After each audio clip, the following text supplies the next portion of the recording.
সম্পত্তি নয়, মুসলমানদের আমাদের পর পুরুষেরা আল্লাহর নামে দিয়ে গেছে, এটা আল্লাহর সম্পত্তি।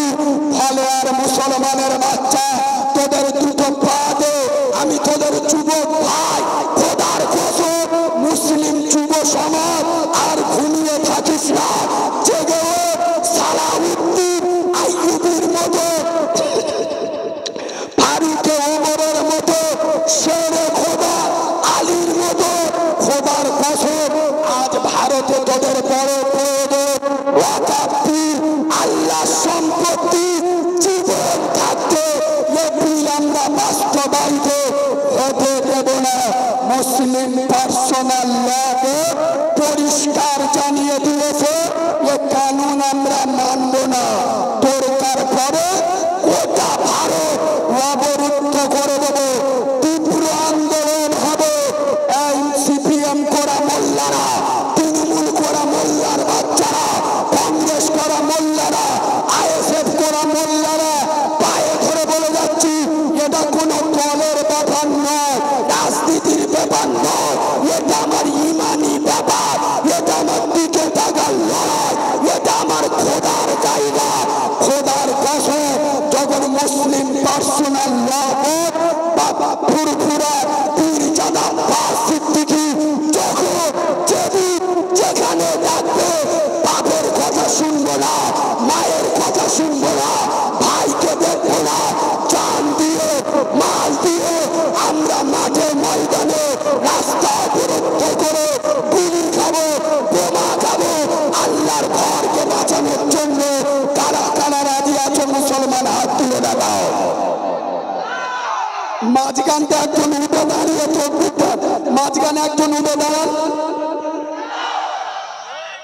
আল্লাহু আকবার, আল্লাহু আকবার, আল্লাহু। ये हाथ ईमानदारेर हाथ ना मुनाफिकेर हाथ। জোরে বলো। এই বাবু একটা কথা, শোনে একটা কথা বলছি, খারাপ ভাববেন না। আচ্ছা এগুলো বলার দরকার আছে না নেই?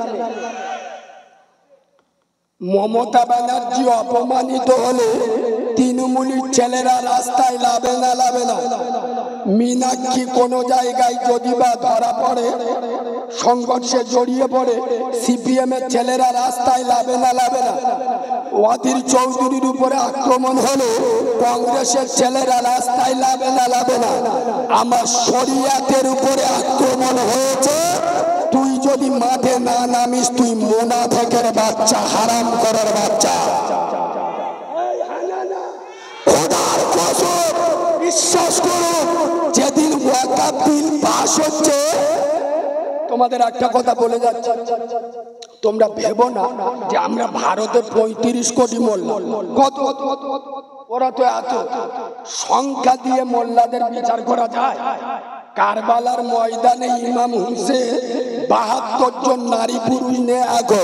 আচ্ছা ইমাম হুসেন তো দেখেছিল এজিদের 22,000 সৈন্য, কত আর এদিক কত, তার ভিতরে নারী পুরুষ মিলিয়ে।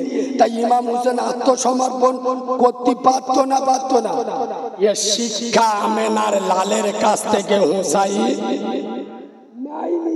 আর আমরা হুসাইনি মুসলমান।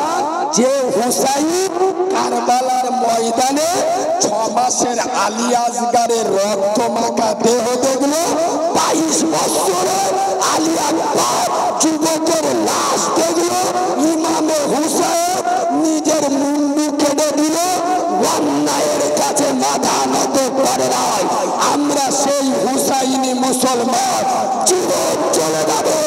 ফেরাউনের মতো বেঈমানকে ভয় করিনি, তোরা তো শালা কালকে গার ফেরাউন রে।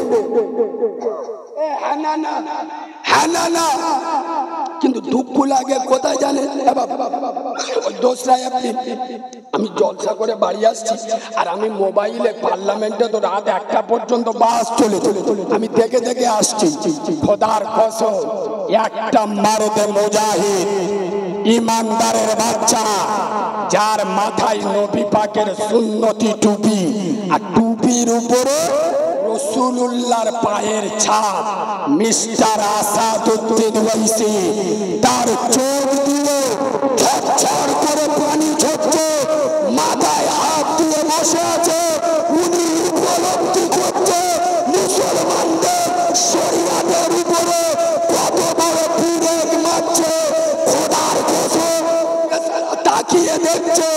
তার পাশে আজকেও নেই এই মুসলিম নামের মুনাফিকের বাচ্চারা। এরা দুটো জব কার্ডের টাকা খাবে বলে এই আসাদুদ্দিন ওয়াইসিকে বিজেপির বি টিম বলে।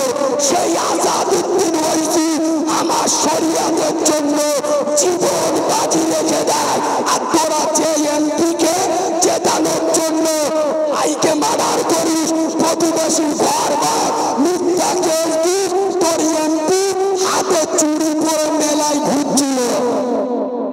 এই হানানা খোদার কসম, এই মুসলমানের বাচ্চা, আমি জানি ভালো এলাকা গরম এলাকা, তবে গরমে গরম কাটাতে হয়। হ্যাঁ না না কেন বলুন তো বাবু, কেউ যদি বলে দেখবি দেখবি, আপনি যদি বলেন ও দাদা ভুলে গেলে শালা চেপে ধরবি, আর যেই বলবে দেখবি, আপনি যদি বলেন শালা কি করবি চোখ নীল করে দেবো। আরে হ্যাঁ না না, ও 1.5 ইঞ্চি বুক ঢুকে যাবে না, যাবিনি। খোদার কসম পায়ে ধরে বলে যাচ্ছি, আমি এখন দলবাজি পার্টিবাজি করতে আসিনি। মোল্লারা কে কাকে ভোট দেবে তোমাদের বাবা, তোমরা নিজের জন্ম দেয়া বাপের কথা শোনো না, আর আমার মতো মৌলবীর কথা শুনে ভোট দেবে, এটা হয় না।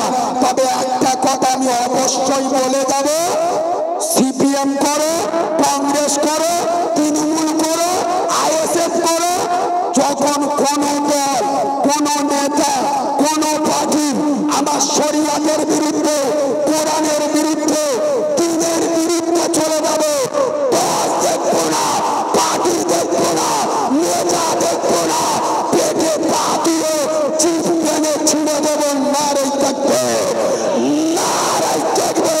কেন আমরা মুসলমানের বাচ্চা সব সহ্য করতে পারি, আমেনার লালের অপমান সহ্য করবো করবো। এই বাবু, আজ যে বিল পাস করেছে মোদী সরকার, যে সরকারে আছে, এটা মুসলমানদের বদৌলতে। এরা অনেকজন বুঝতে পারি, আপনি জ্ঞানী মানুষ বলে ভোট করে ধরতে পেরেছে, এরা তেইকা বলে মোল্লারা কি বিজেপি ভোট দেয়। আরে যে মোদী সরকার যে টিকে আছে মোল্লাদের বদৌলতে, কেন বললো নীতিশ কুমার আর আপনার ওই মালটা চন্দ্রবাবু নাইডু, ও মাঝে মাঝে যে শেরওয়ানি আর পাঞ্জাবি পরে ঈদের আগের দিন ইফতার করতে গেছে, আল্লাহর কি রে বাবা, আমি তো বুঝতে পারি, ছবি থেকে মনে করি কাবা ঘরের ইমাম। আচ্ছা, চন্দ্রবাবু নাইডু আর নীতিশ কুমার এরা দুজন মুসলমানদের ভোটে মুখ্যমন্ত্রী হয়, আর এরা দুজন যদি এক্ষুনি আপনার ফিরিয়ে নেয় সমর্থন, বিজেপি সরকারটা পড়ে যায়। মুসলমানদের ভোট নিয়ে মুসলমানদের বিরুদ্ধে সমালোচনা, আপনার মুসলমানদের ছুরি মারছে।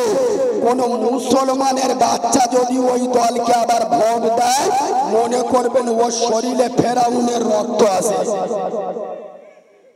কথা শুনছো? খোদার কসম, আমার শরিয়াত নিয়ে তামাশা করেছে, কোরআন হাদিস নিয়ে তামাশা করেছে। ঘড়ি ছিঁড়ে গেছে, পয়সা বেশি করে দেবে। আমার সৌরবাড়ির মাল কি হলো, সর্বনাশ হয়েছে। যা যা যা,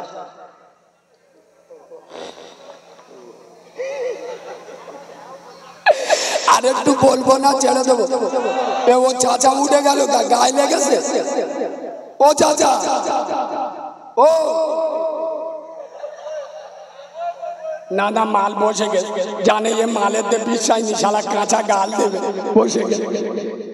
এ বাবু, একটা কথা আপনাদের বলে যায়, কসম খোদা, এই শোন, কটা বেজে গেল? না না, বাকি আছে, আমি ওটা বলছি, দুটো পার হয়ে গেছে তো।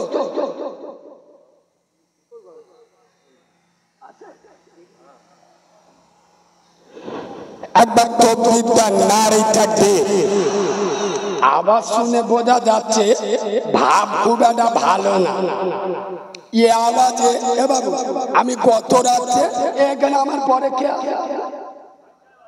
কোন আলহামদুলিল্লাহ আমার খুব পছন্দের মানুষ। গত রাত্রে তো হুজুরের পরে আমি ছিলাম এই দাঁড়ান, প্রথম রাতে তমলুকে ছিলাম, আর লাস্টে হুজুরের পরে সেই দাঁড়ান উঠেছিলাম। তা আজকে কাল হুজুরের পরে আমি উঠেছি, আজকের হুজুর আমার পরে মরে, আল্লাহ কবুল করুক, বলেন আল্লাহ।